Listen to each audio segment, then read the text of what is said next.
Jesús te está llamando.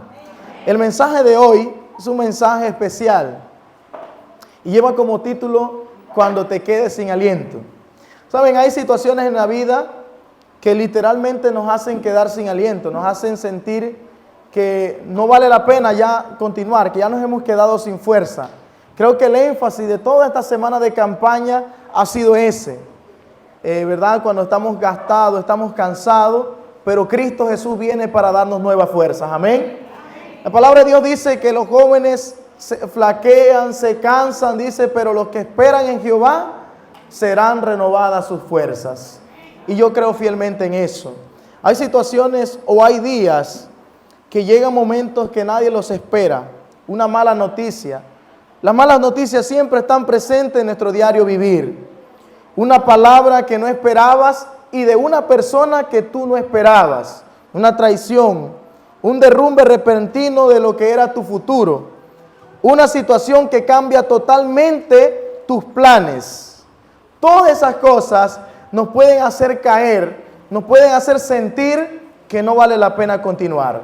Pero el mensaje de hoy te puede decir que cuando tú te quedes sin aliento, yo te quiero decir en esta mañana, tú puedes seguir confiando en Dios. No importa la circunstancia, no importa lo que vivamos, Cristo Jesús puede darnos fuerzas extra para continuar. Es difícil, ¿verdad? Cuando por mucho tiempo la vida te ha tratado duro. Y yo les contaba, ¿verdad?, la historia de mi vida. La vida te trata duro, tratas de superarte, pero en el momento que tratas de superarte, muchas personas están en contra tuya. O tal vez no en contra tuya, sino que están siendo usados por el enemigo. Cuando intentaba estudiar teología, una de las situaciones que primero se presentaron como obstáculo en mi vida fue la parte económica. A veces pensamos, ¿verdad?, que todos los pastores estudian, ¿verdad?, becados, o alguien, ¿verdad?, les tiende la mano, les da ayuda. Sin embargo, este servidor, cuando inició a estudiar teología, no contaba con ninguna mano ayudadora.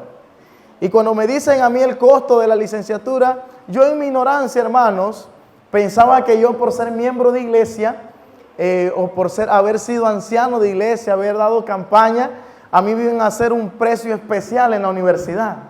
O me iban a dar un trato especial, me iban a permitir estudiar y yo después les pagaba poco a poco, pero me topé con la realidad de que es una universidad y hay que pagar para estudiar. Cuando yo hice la solicitud para estudiar teología, querida iglesia, a mí no me respondieron inmediatamente. Yo pensaba que eso iba a demorar una semana la respuesta. Sin embargo, yo envié la solicitud aproximadamente en el mes de agosto y pasó agosto, septiembre, octubre, noviembre, diciembre y no me daban respuesta para ingresar al Seminario Teológico Adventista de Cuba. Allí donde me habían recomendado, era el lugar más económico que había. La carrera salía por una módica cifra de $16,000, sin contar, ¿verdad?, los boletos de avión y demás. Pero aunque no teníamos ni siquiera un real en el bolsillo partido por la mitad, nosotros sabíamos que Dios nos había llamado a este ministerio. Y con mucha ilusión mandamos ese correo, traté de hacerlo lo mejor posible con todo su encabezado y demás, y sin embargo no veía respuesta en la universidad. Llegué a desesperarme, llegué a sentirme que no había nacido para esto y que ellos habían evaluado mi perfil y que no calificaba para ser un pastor. Y faltando para entrar las clases, yo sabía que ellos se iniciaban en el mes de enero, la última semana de enero era el ingreso y ya estábamos a 5 de enero y todavía no me daban información. Sin embargo, a pesar de que no me daban información, también había otro factor que me decía a mí que yo no podía continuar, que no valía la pena seguir esperando. Y era el hecho de que no tenía todavía ni siquiera $100 para medio completar el boleto de avión. Y yo pensaba, ¿verdad?, ¿cuánto puede costar un boleto de avión? Nunca me había metido en una página de Copa Airlines, de Avianca, de ninguna, averiguar cuánto costaba un boleto de avión a Cuba. Y faltando esos meses, aún sabiendo de que no tenía nada, aún sabiendo de que no me daban respuesta si me iban a recibir o no, hermanos queridos, yo me meto a ver en la página web de Copa Airlines cuánto costaba un boleto de avión y costaba $650. Parece que la temporada de enero era una temporada en la cual a todo mundo quería buscar sol, playa, allá en Cuba, en Varadero. Y todo el mundo estaba buscando boletos para ir para La Habana.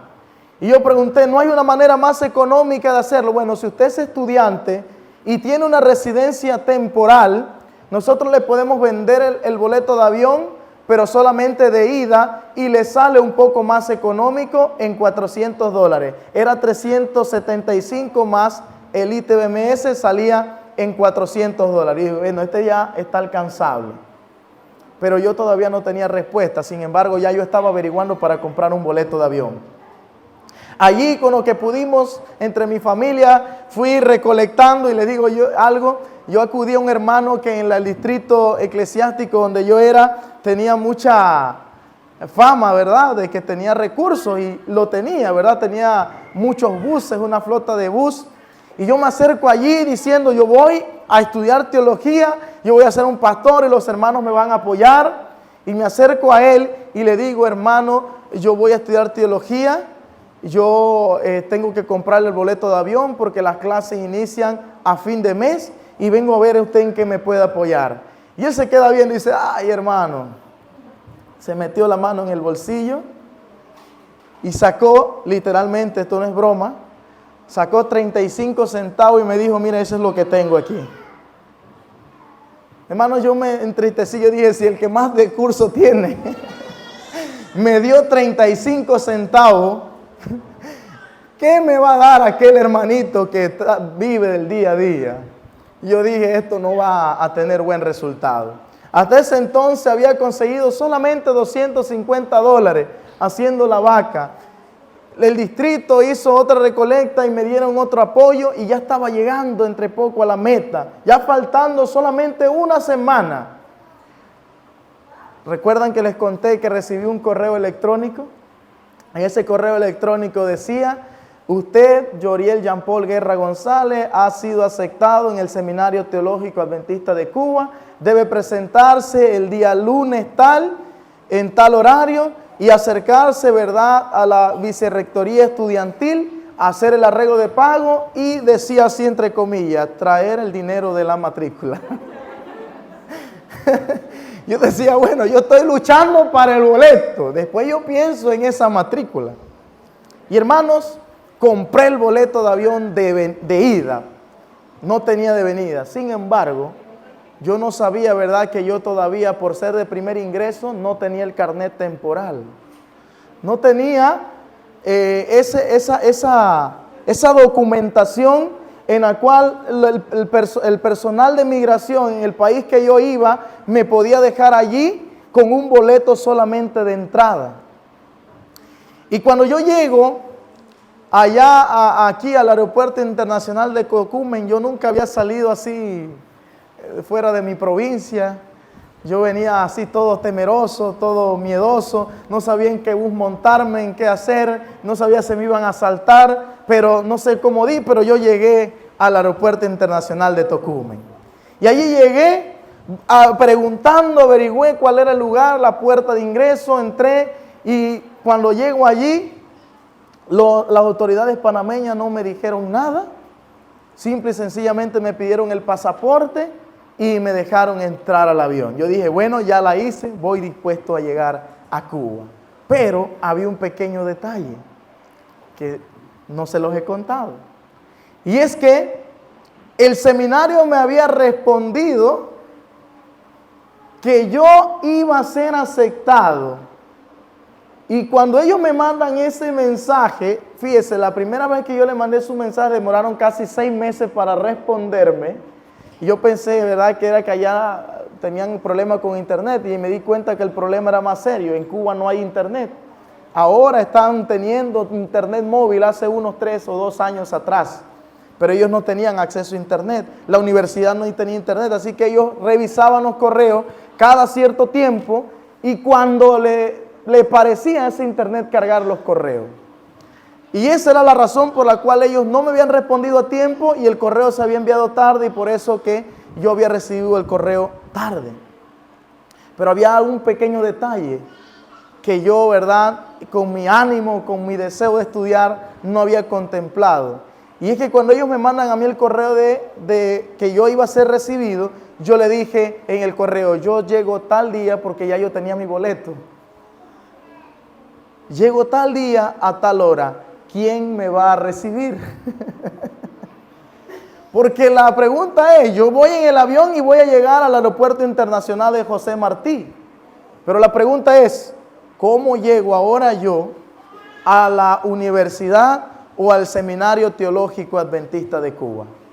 ¿Cómo llego? Allá no conozco a nadie. Yo no sabía hablar cubano. Mentira. Yo no sabía qué buses tomar, qué automóvil, cuánto me iban a cobrar, no sabía nada. Y sin mentirles, hermano, yo como había invertido todo en mi boleto de avión, en mi bolsillo llevaba $25. Con eso había salido, porque yo había salido de mi casa con $50 y el pasaje de Panamá a llegar al aeropuerto se me habían ido alrededor de $25. Yo ahorraba, ¿verdad?, la comida, había pasado mi ayuno, ¿verdad?, para llegar con ayuno y poder en relación a ese lugar. Y en mi bolsillo, al llegar a Cuba, solamente habían $25 americanos, pero también había muchos detalles que no me habían dicho. Y era que en Cuba no aceptaban moneda de dólar. Había que cambiarla a dos tipos de monedas que habían allá, que era un enredo. Había un tipo de moneda que se llamaba CUC, que cambiaban $1 por un CUC. Pero ese CUC no se aceptaba en todo Cuba, sino en tiendas oficiales. Había que transformarlo al CUP, que era otra moneda, que cada CUC valía 25 CUP. Y eso era más o menos el pasaje que costaba llegar allá. Pero yo estaba seguro que alguien me iba a estar esperando en el avión, allá en el aeropuerto. No sabía cómo, no sabía de qué manera, pero yo tenía la convicción y la confianza de que algo iba a pasar, porque yo sentía la presencia de Dios que me estaba guiando, hermanos. Y cuando llego a Cuba, me bajo del avión, voy pasando migración, logro pasar migración. Parece que ellos se fijaron solo en el pasaporte, lo sellaron y cuando yo paso migración yo quedo buscando, ¿qué puerta busco? Así, ¿verdad? Como cuando uno está muy perdido. Y como yo estoy perdido buscando para dónde voy, se acerca un agente de aduana y me dice, amigo, ¿tienes algún problema? Le digo, no, es que no encuentro por dónde salgo del aeropuerto a buscar los taxis, los buses. Dice, no, présteme su pasaporte. Acompáñenme acá. Por andar de perdido, se dieron cuenta que yo estaba, ¿verdad?, ahí como en calidad de sospechoso. Me ven el pasaporte, habían visto que lo había sellado ya migración y habían visto mi salida. Y me dicen, ¿me permites tu boleto?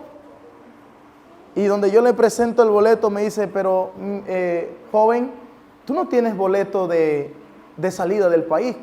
¿Dónde te vas a quedar? ¿En qué hotel te vas a quedar? ¿Quién cubre tus gastos? ¿Cuánto reportaste de que tenías allí que ibas a entrar en el país? ¿Quién se va a hacer cargo de tus gastos? Y yo me quedaba pensando, ¿qué le digo? ¿Yo qué hotel invento aquí? Yo no sabía para dónde iba. Y me dice, sin boleto de salida del país, yo no puedo permitir que tú te quedes en mi país.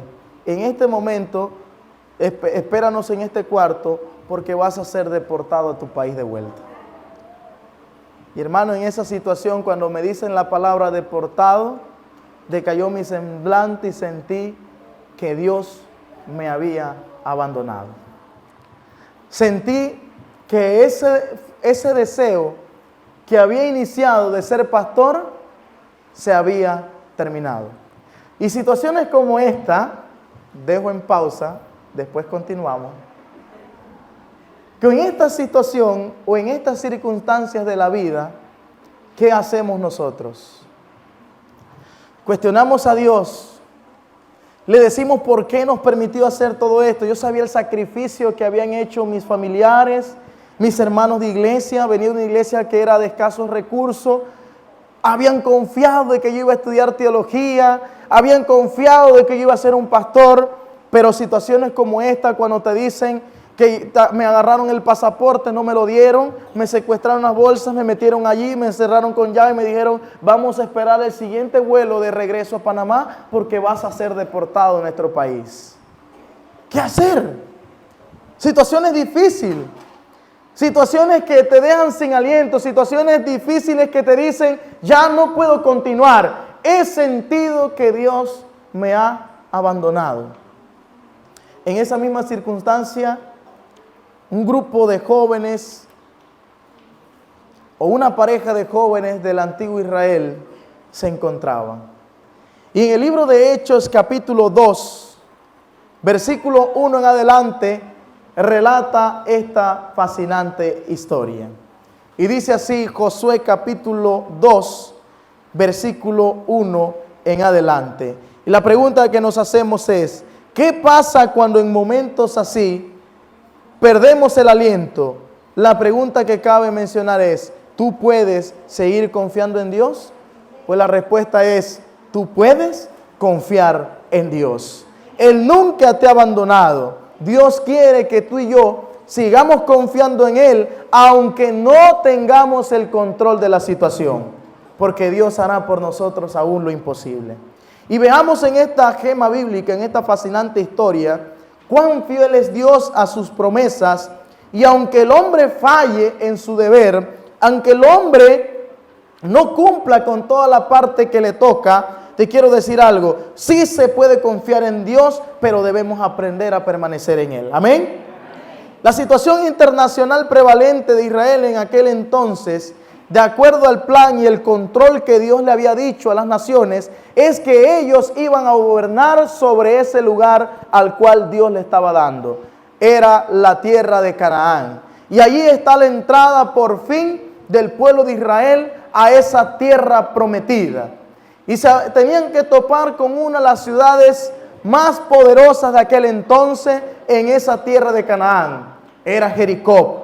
Y Jericó, Dios le había dicho que donde quiera que pisare la planta de su pie, eso sería de ellos. Dios le había dado la promesa, le había dicho a Josué, mira que te mando, que te esfuerces, que seas valiente, porque yo estaré contigo. Amén. Todos los días de tu vida. La promesa era clara, el escenario está listo. Ellos no debían dudar, ellos no debían temer. Aunque los ejércitos enemigos parecían ser más fuertes, parecían tener ventaja, el que estaba con ellos le daba la ventaja de la vida eterna que se llamaba Cristo Jesús. Jehová de los ejércitos iba a pelear sus batallas. Sin embargo, parece que el pueblo de Israel, tanto tiempo viendo milagros, habían acabado de ver cómo Dios había detenido al río Jordán, cómo Dios había hecho grandes hazañas, cómo Dios había derrotado a los enemigos. El pueblo de Israel todavía, al igual que su dirigente, tenían en su corazón un poco de duda. Sentían que no estaban bien, sentían que faltaba algo.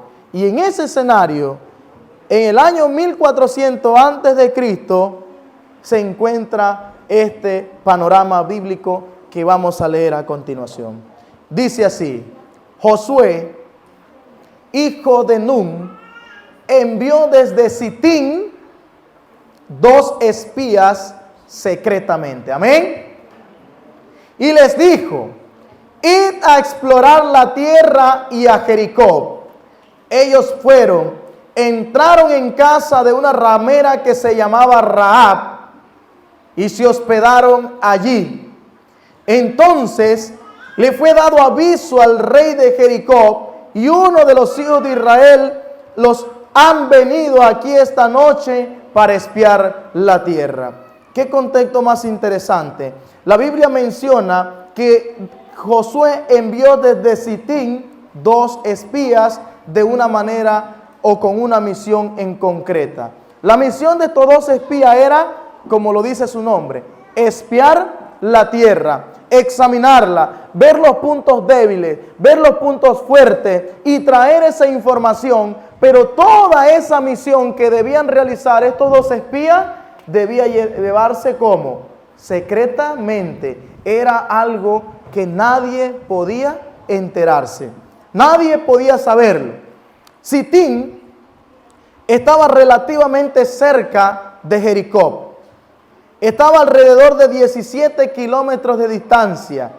Era una ciudad grande, amurallada. Y allí estaba el campamento de Israel. Alrededor de 4 millones de personas, entre niños, adultos y mujeres.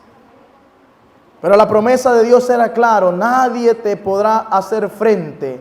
La pregunta que nosotros nos hacemos aquí: si ya Josué sabía que Dios le iba a entregar esa tierra prometida, ¿por qué Josué duda? Y usted podrá decir: ¿cómo es que Josué está dudando de que Dios le va a dar la tierra prometida? Sencillo, porque Josué usó la misma práctica que utilizaban todos los ejércitos de aquel entonces seculares. Y la práctica de enviar espías era una práctica de reyes desconfiados que antes de ir a pelear necesitaban conocer el panorama, necesitaban conocer con quién se enfrentaba, necesitaban ver de qué manera estaban armados, si eran hombres fuertes, si eran débiles, si tenían un ejército a tiempo completo. Y noten que la palabra de Dios dice: nadie te podrá hacer como frente.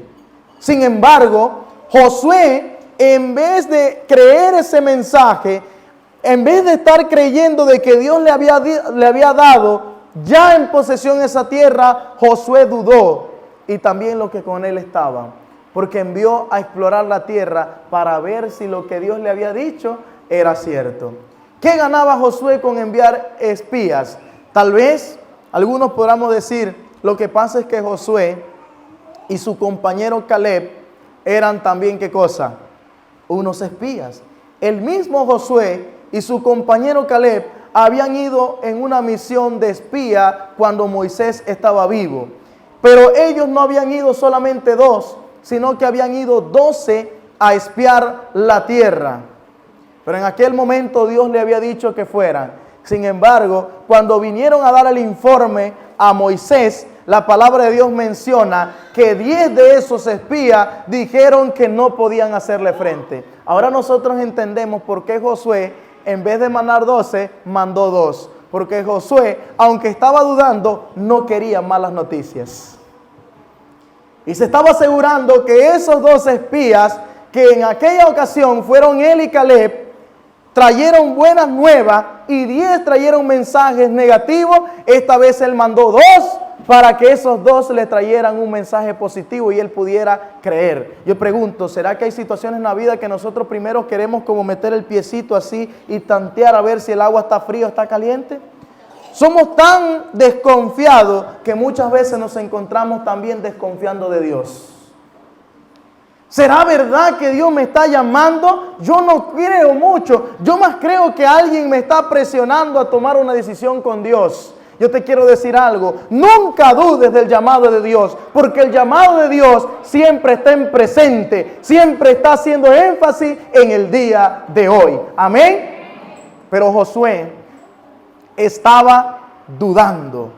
Josué no quería malas noticias. Josué envía 2 espías para que le traigan un mensaje de confirmación, cuando ya Jehová de los ejércitos le había dado esa confirmación que él necesitaba. Le faltó confiar en esa palabra.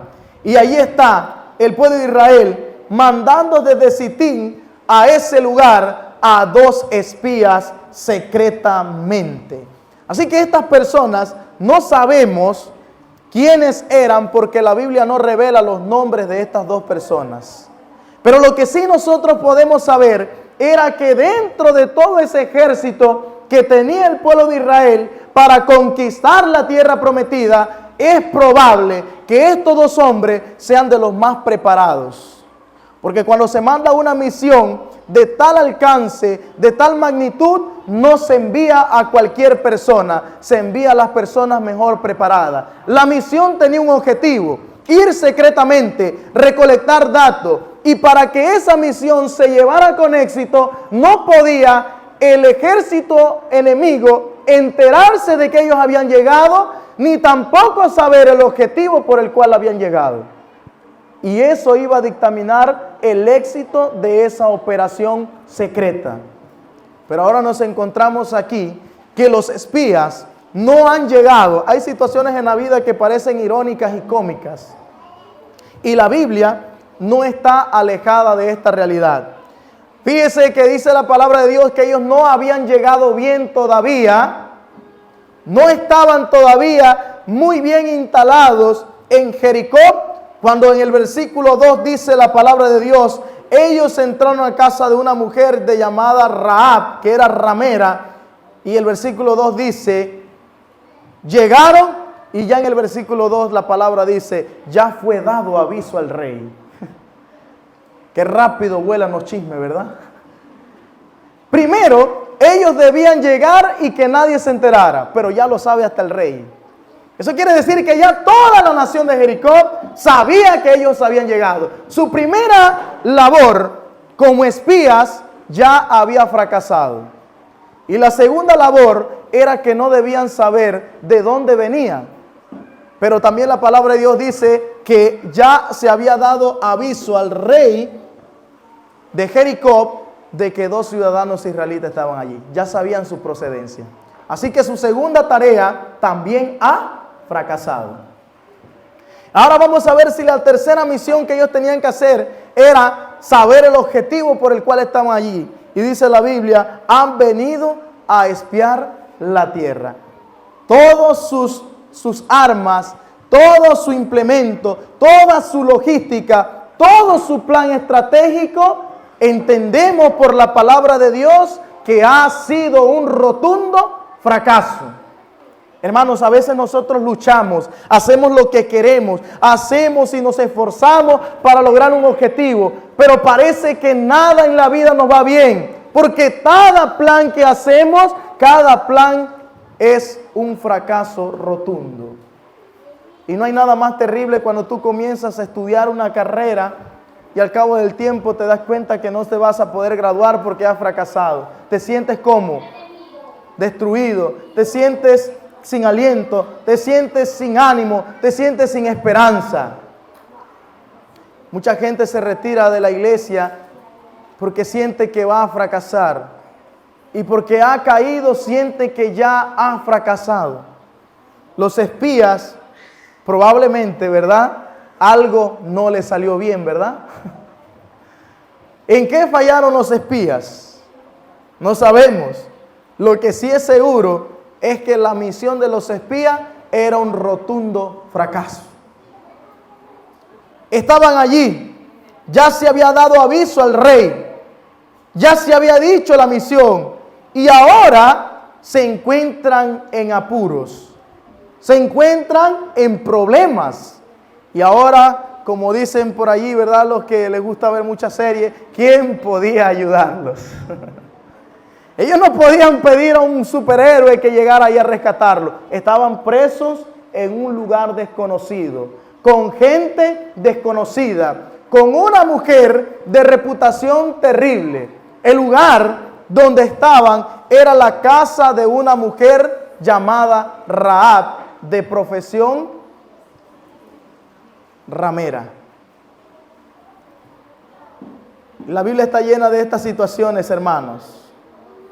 Y la práctica de enviar espías era común, pero nunca se había detectado que un espía fracasara tan feamente como en esta ocasión.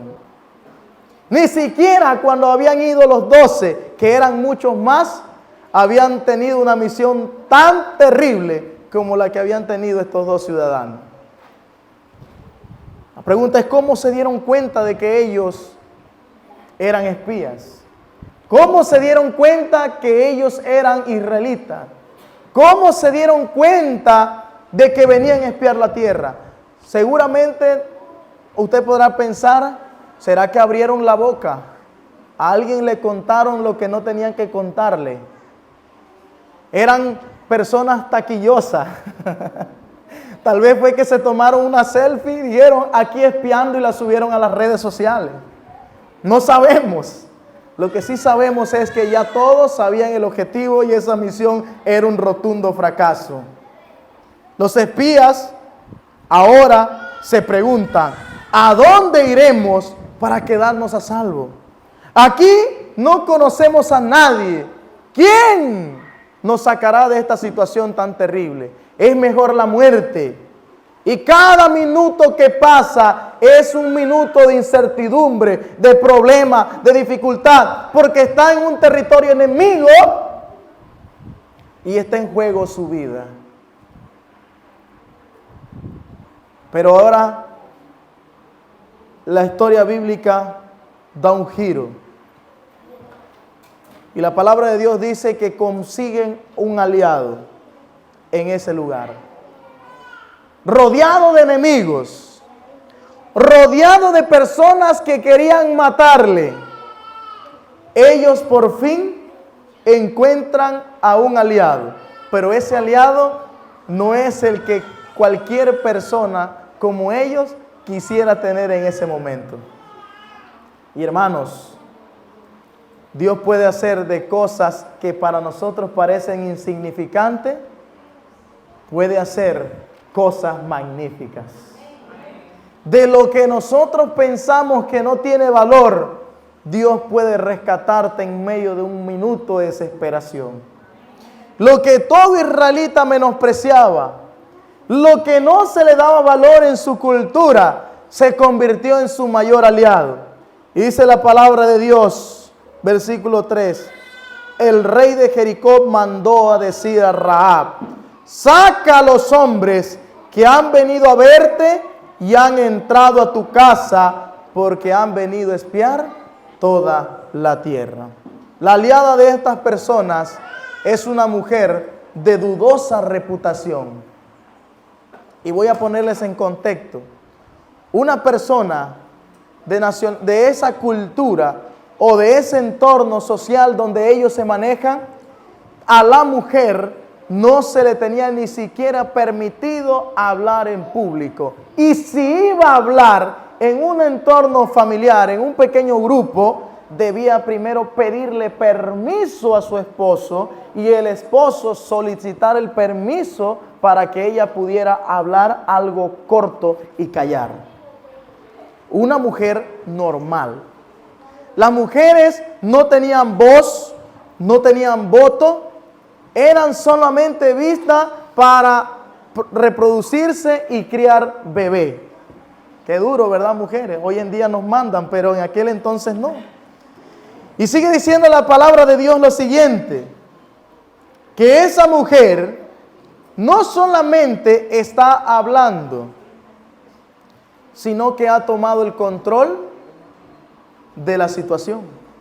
Y yo me preguntaba, ¿en qué momento una mujer toma el control de una situación y mantiene un diálogo con los más altos rangos de una nación y ella toma el control de la situación? Pero hay algo más que añadirle. Si una mujer no tenía tanto valor por el hecho de ser mujer, le voy a decir algo. Una prostituta o la profesión que ella tenía, que era una ramera, era vista de una manera mucho más terrible. Era vista solamente como un objeto y algo indigno e impuro, que era peor que un animal. Si a una mujer no le escuchaban, a una ramera mucho menos. Era menospreciada, eran ultrajadas. Y la pregunta que hacemos es, ¿qué aliado han encontrado estos espías? El peor aliado que ellos pensarían tener. Tal vez ellos pensarían que su mejor aliado podría ser un soldado, un capitán, un teniente, un sargento, alguien que tuviera cierta influencia o por lo menos un niño. Pero no. El aliado de estos espías son una mujer que es ramera. Pero lo interesante que notamos es que esta mujer, a pesar de ser una ramera, era dueña de una casa, de un lugar donde era muy transitado. Estaba en la misma puerta de la ciudad.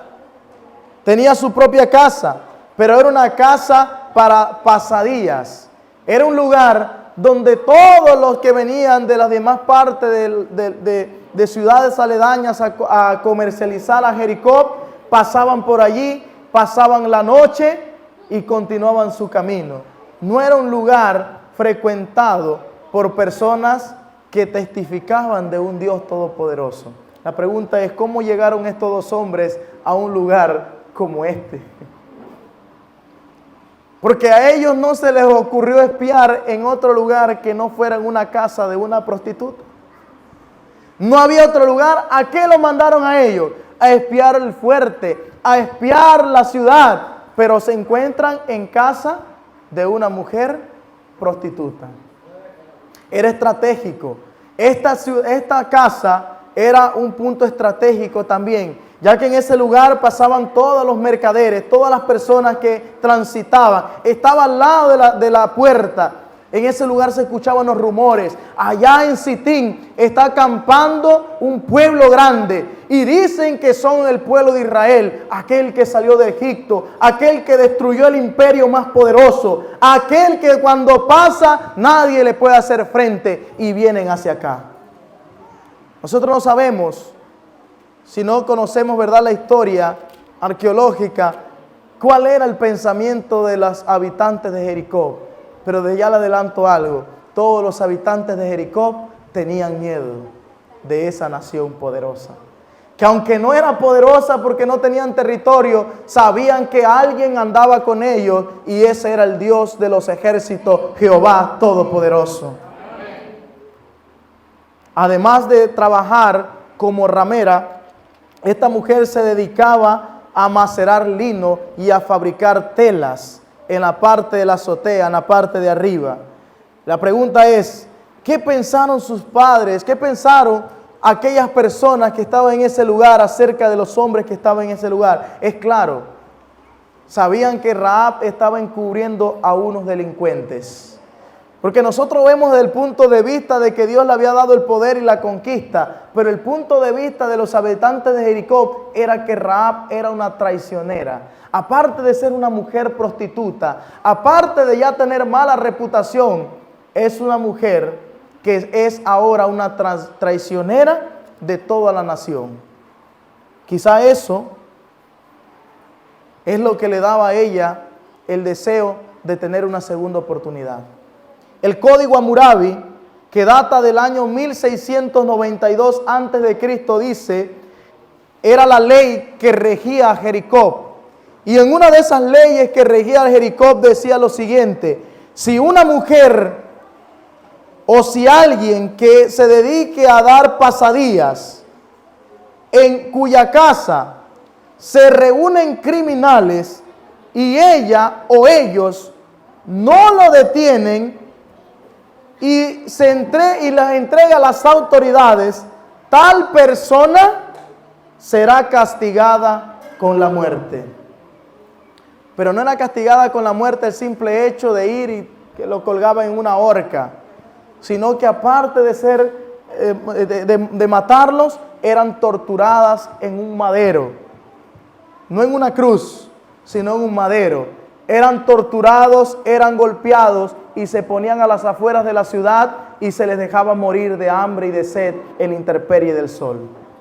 Así que esta mujer, Rahab, al estar escondiendo a estos hombres que eran enemigos de la nación, sabían a lo que podían estar enfrentándose.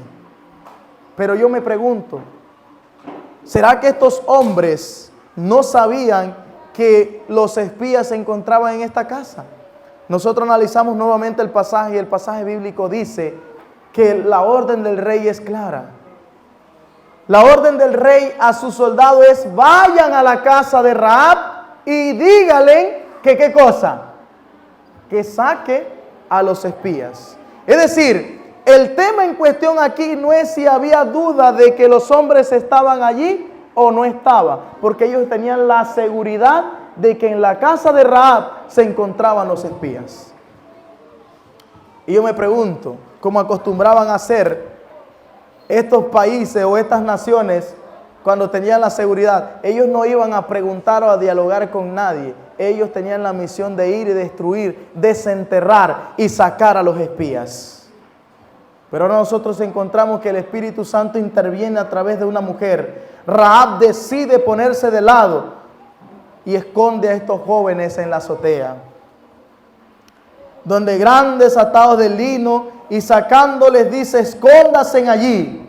El término que Rahab usa para la palabra esconder es el verbo matán, que significa enterrar. Y los espías tenían la misión de desenterrar, de encontrar. No importaba lo que tenían que hacer en ese lugar. Ellos tenían la única misión de traerlos y presentarlos al rey.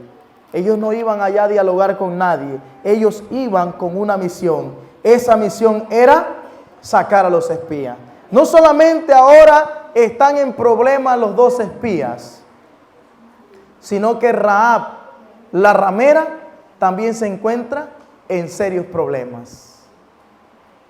Pero ahora encontramos dos personas que habían recibido el mensaje de Dios, habían visto grandes milagros y prodigios, teniendo miedo, teniendo dudas, y alguien que nunca había visto un milagro, nunca había visto el poder de Dios, teniendo seguridad al hablar y teniendo más confianza y fe en aquellos que supuestamente eran los libertadores del pueblo de Dios. ¿Usted se da cuenta cómo es tan paradójica la historia? Se supone que ellos eran los hombres, se supone que ellos eran los hijos de Dios. Se supone que ellos habían visto el poder, no había duda, sabía que Dios tenía poder. Sin embargo, ellos ahora se encuentran escondidos, temblando, con miedo. Y aquella mujer, que su voz no es oída, está parada con una actitud de valentía y de valor. Al parecer, algo ha dirigido a esta mujer. Cada actitud de esta mujer de moral dudosa nos dice: tú puedes confiar en Dios. Aunque todo parezca estar en contra tuya, podemos seguir confiando en nuestro Dios todopoderoso. Todo estaba adverso, todo era imposible, pero Dios estaba presente en este lugar. Y aquí aprendemos una valiosa lección, hermano. Aunque nosotros intentemos a veces, y voy a decir esto en un pequeño paréntesis, muchas veces nosotros queremos ayudar a Dios. Yo le voy a decir algo, hermano: si usted es lo que intenta ayudar a Dios, no lo ayude. Usted no necesita ayudar a Dios, ni Dios necesita que usted lo ayude, ¿ok? Siempre que el ser humano intenta ayudar a Dios, lo que hace es un desastre. Y aquí vemos el claro ejemplo. Los espías sabían que Dios le había dado la tierra, pero ellos querían asegurarse, querían ayudarse, querían ayudar a Dios. A Dios usted no necesita ayudarlo. Dios es todopoderoso, amén. Nosotros necesitamos la ayuda de Dios. ¿Y yo por qué menciono esto? Porque muchas veces nosotros decimos: sí, es que Dios dice esto, pero yo tengo que ir y defender a Dios. Cuando usted escucha a una persona hablando cosas, locuras de Dios, cosas en contra de su doctrina, déjelo, ore por él. Dios se encargará de limpiar su nombre, amén. Nosotros no necesitamos defender a Dios, Él solito se defiende. Y ahí están estos hombres que habían intentado ayudar a Dios en una situación difícil. Rahab sabe que estamos extenuados, que están extenuados estos dos jóvenes, que pueden dormirse en cualquier momento. Los ciudadanos de Jericó están espantados de miedo, y ellos también. Fíjese, aquí tanto los habitantes de Jericó como los israelitas que eran espías tenían miedo. Y la única que tenía seguridad y que no tenía miedo era una mujer de profesión dudosa. Y la palabra de Dios menciona, dice allí: entonces fue dado aviso a los hijos de Israel, y el rey de Jericó mandó a decir a Rahab: saca a los hombres que han venido a verte. Pero la mujer, tomando 2 hombres, los había escondido y dijo: es verdad que unos hombres vinieron a mi casa, pero no supe de dónde eran Y cuando se iba a cerrar la puerta, siendo ya oscura, esos hombres salieron y no sé a dónde han ido. Seguidlos a prisa y alcanzadlo. En otro encontramos que alguien al cual nunca le iban a creer, ni siquiera escuchar, es a la cual escuchan y le creen. Se dan cuenta que no es que la mujer mintió, sino que ellos habían sido confundidos por el poder de la presencia del Espíritu Santo. En las cartas a Amarna, que datan del tiempo de la conquista de Canaán por parte de Israel, dice lo siguiente: había un llamado en esas cartas a Amarna que se había pedido ayuda al pueblo de Israel. Decía: ha venido una nación poderosa. Ellos mandaron esta carta pidiendo ayuda al rey de Egipto.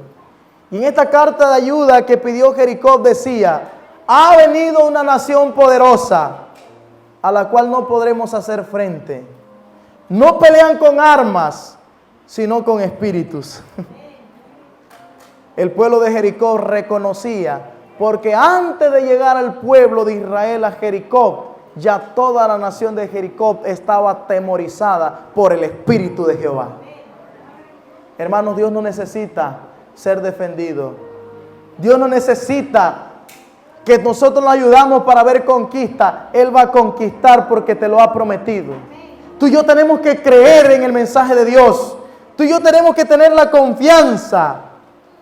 Sorprende hasta este entonces, no sé si usted también le ha llamado la atención, que Rahab sepa tanto de Dios.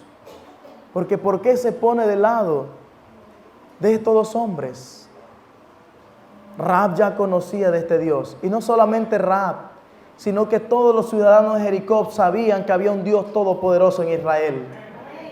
La diferencia de los habitantes de Jericó con Rahab y su familia es que Rahab sí aceptó a ese Dios en su corazón y en su vida. Decidió ponerse del lado de la verdad. Renunció a la protección que podía tener de esa nación poderosa que aparentemente y humanamente tenía la ventaja. Y decidió ponerse por fe del lado de Jehová, que en este momento parecía estar en desventaja, porque lo único que ella había visto de parte de ese pueblo poderoso eran dos hombres que estaban escondidos, temblando de miedo.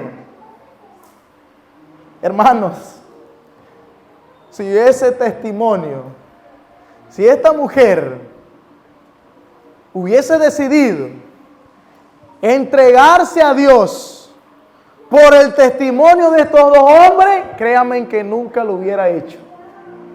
Porque el testimonio que estos dos hombres le dieron a esta mujer era terrible.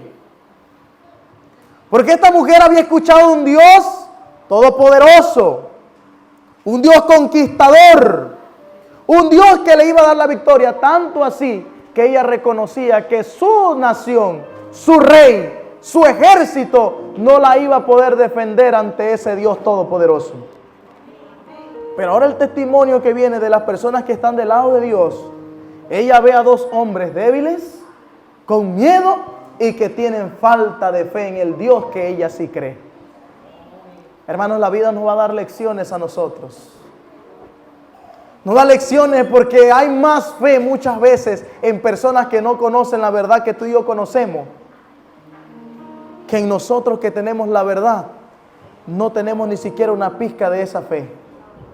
Esta mujer, conociendo ese Dios, se puso de parte de ese Dios, pero el testimonio que recibió no era el mejor.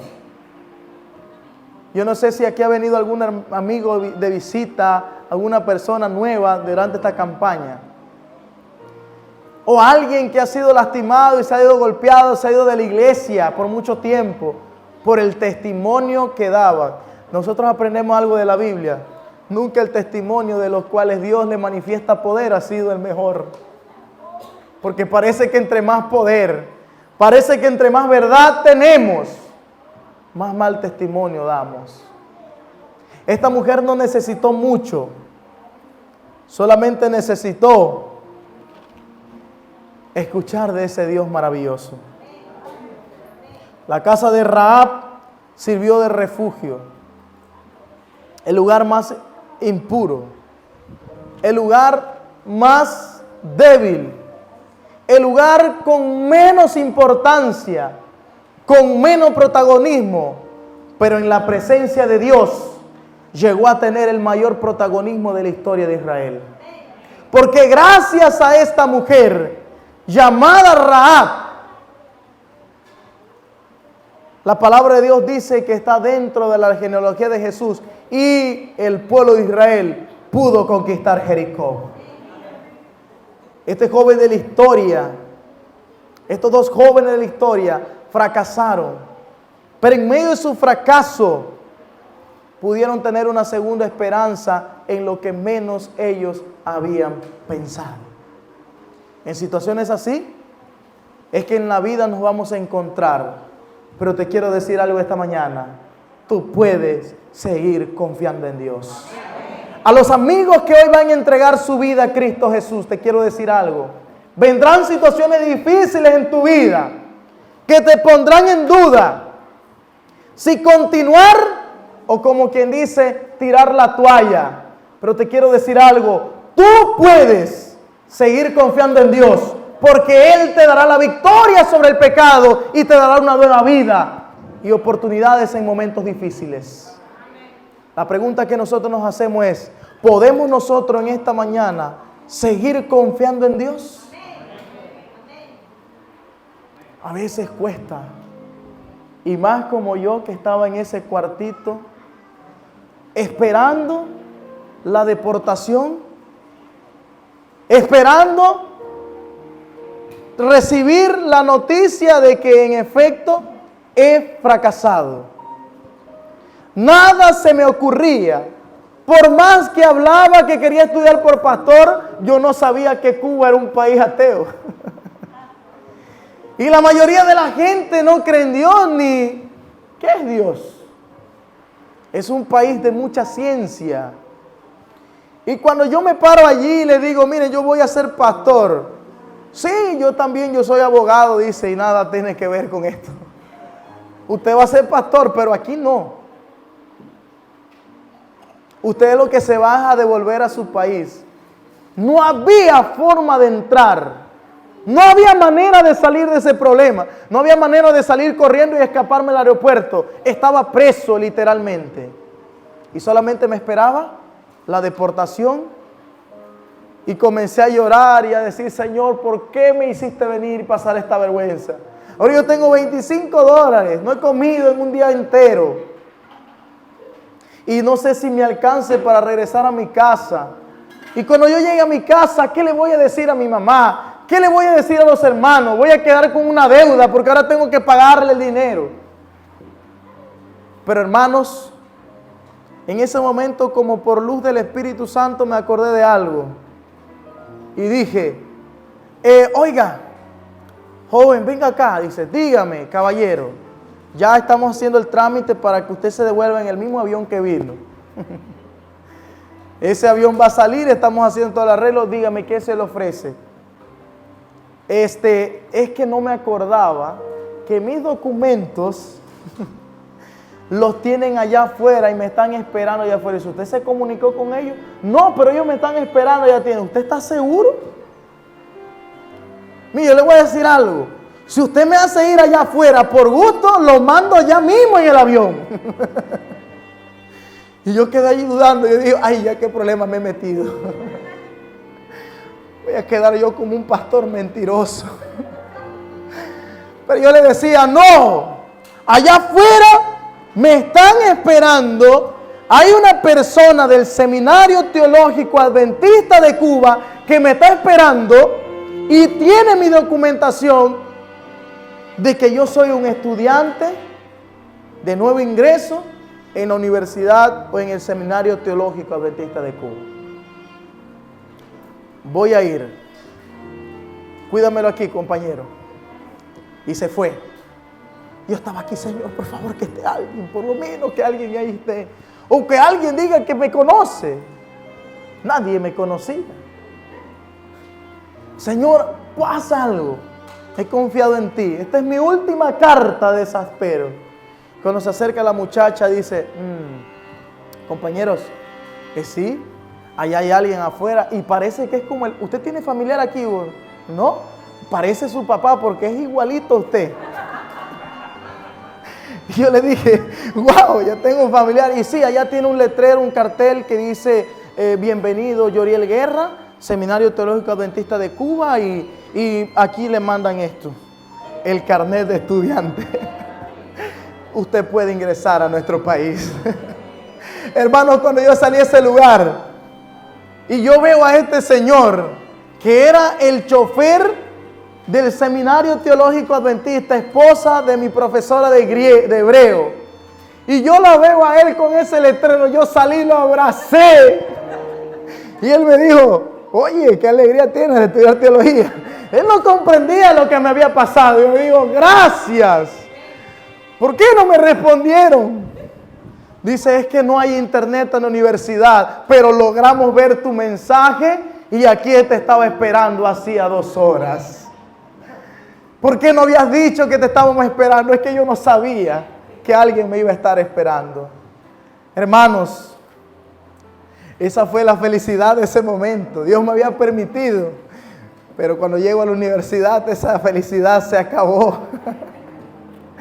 Porque lo primero que me dicen es, pase allá a la rectoría, que usted tiene que pagar si no lo devolvemos. Y yo le dije, ¿usted sabe algo? Dios había manejado todo de una manera sorprendente. Porque cuando estoy delante de ellos, yo dije, bueno, con ellos allá no hubo misericordia porque no son de la iglesia, no son pastores. Aquí estoy hablando con pastores. Yo le digo, miren, yo no traje dinero, pero en la próxima que yo vengo, yo traigo el dinero de este semestre y del próximo. Por favor, denme una oportunidad, yo quiero servir a Dios. Me ha pasado esto y le conté el testimonio. Se quedaron escuchando y me dijo, mira, no puedes estudiar si no traes el dinero. Yo le dije, bueno, está bien, pero ustedes me tienen que pagar el boleto de regreso porque yo nomás vine con boleto de entrada. Y ustedes tendrán que hacer el trámite para que me deporten. ¿Ustedes van a deportarme? ¿O ustedes me van a pagar el boleto de entrada? Ahorita no tengo boleto de regreso. Dice, ¿tú te viniste sin boleto de regreso? Digo, sí. Y lo que tengo aquí son $25. ¿Lo puedo dejar de abono?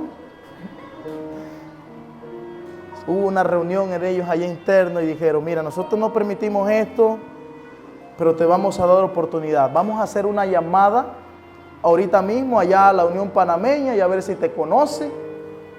Y allá a tu asociación. Y te decimos hoy en la noche si tú tienes la oportunidad de seguir estudiando teología. En la noche me llaman y dicen, Dios te ha llamado, joven.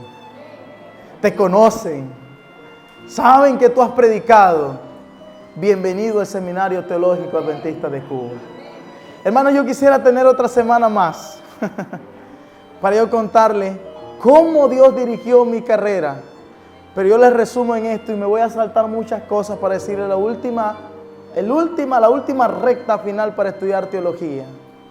Cuando ya yo estaba en la recta final, que ya estaba por graduarme y entregarme toda la documentación y mi título de teología, me faltaban $5,000 para poder graduarme. Y esta vez no había esa misericordia, esta vez ya no, porque ya si me dejaban ir así, no había cuidado.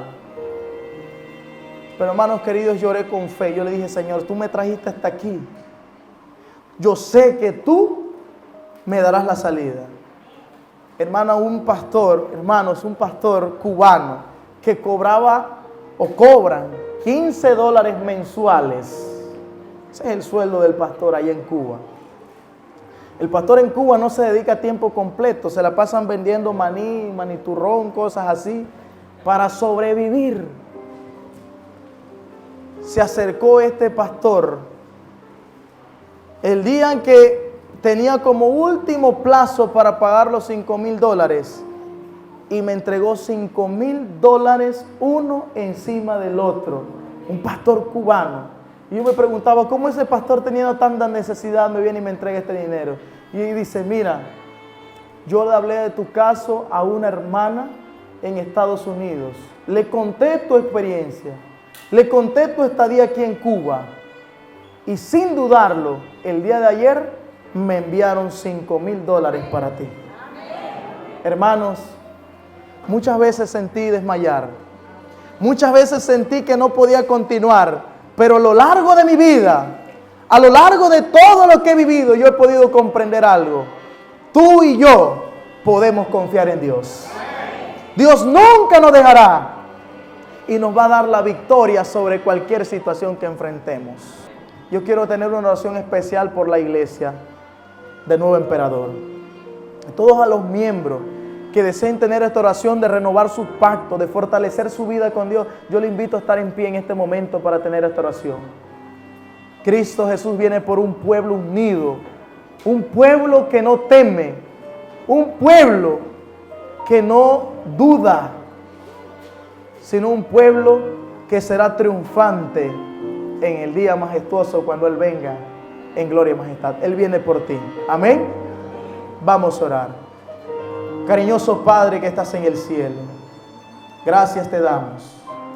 Señor, aquí está tu iglesia que ha aceptado tu mensaje. Y también hay un grupo precioso de almas que han de entregarse a ti, oh Señor. Te pedimos, Padre, que tú nos ayudes en nuestro caminar contigo.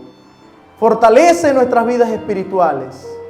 Si tenemos en nuestro medio algún joven que está enfrentando por algún pecado oculto, alguna situación que está desviando su corazón de ti, te pido, Señor, que pueda ser liberado por tu mano preciosa y pueda decidirte en este momento serte fiel a ti.